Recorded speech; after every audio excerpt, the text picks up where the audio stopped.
Lahan milik masyarakat yang masuk dalam proyek strategis nasional yakni pembangunan Bandara VVIP di kawasan IKN dan Jalan Tol akan direlokasi. Pimpinan proyek Badan Bank Tanah Penajam Pasir Utara Syafran Zamzami mengatakan lahan yang disiapkan untuk menggantikan lahan masyarakat sudah terverifikasi di Kelurahan Jenebora, Gersik, Pantai Lango, dan Maridan. Tak hanya itu, Badan Bank Tanah juga akan menyiapkan akses menuju lokasi lahan yang akan ditentukan sebagai pengganti.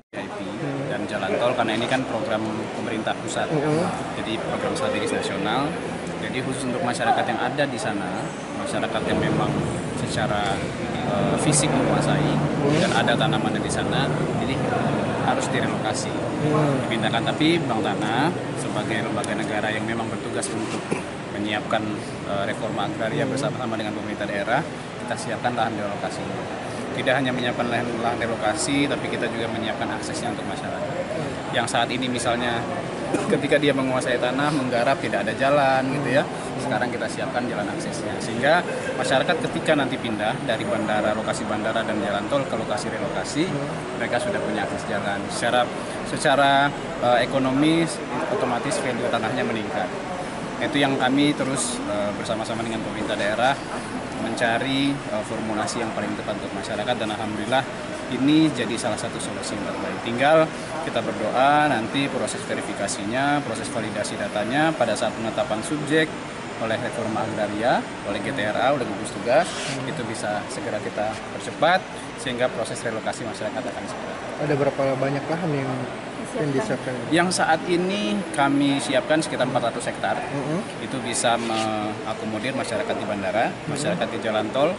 Itu pun tidak habis semuanya, nanti termasuk juga dari tempat lain kalau memang nanti GTRA memutuskan mana prioritas yang harus dimasukkan. Itu yang diberikan masyarakatnya mengklaim lahan yang di wilayah itu Bang ya, di bandara. Betul.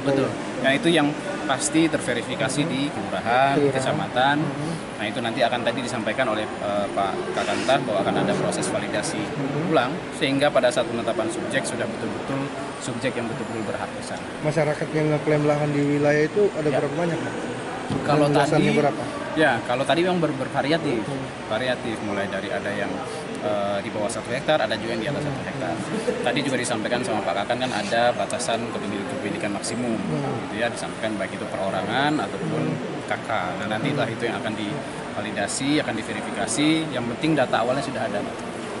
Kalau untuk luasan yang diberikan, apakah sesuai dengan yang dikuasai di lahan itu? Nanti tinggal GTRA yang memutuskan seperti apa hasil validasi terhadap subjek dan objeknya. Ketika dia memang masuk dalam kriteria subjek, akan ditetapkan sebagai subjek, masuk dalam kriteria objek kan tadi ada kriteria tuh. Ada yang sebelum HGU, ada yang pada saat HGU terbit gitu ya, ada SKT, bahkan tadi Pak akan sampaikan yang tidak punya dokumen pun akan dipertimbangkan. Tinggal nanti dalam kalau kita baca perpresnya ada sidang gugus tugas reforma agraria, disitulah nanti akan diputuskan A, B, C mendapatkan apa dan berapa dapat. Jumlah penerima di 400 hektar itu siapa? Berapa orang Pak? Nah itu yang nanti akan divalidasi oleh gugus tugas. Belum ada berarti jumlah pastinya ya? Pasti. Prinsipnya kalau Badan Bank Tanah kami mensupport karena itu wewenangnya gugus tugas reforma agraria, tapi kewajiban kami dan ATR BPN untuk menyiapkan lahan relokasi termasuk juga menyiapkan akses.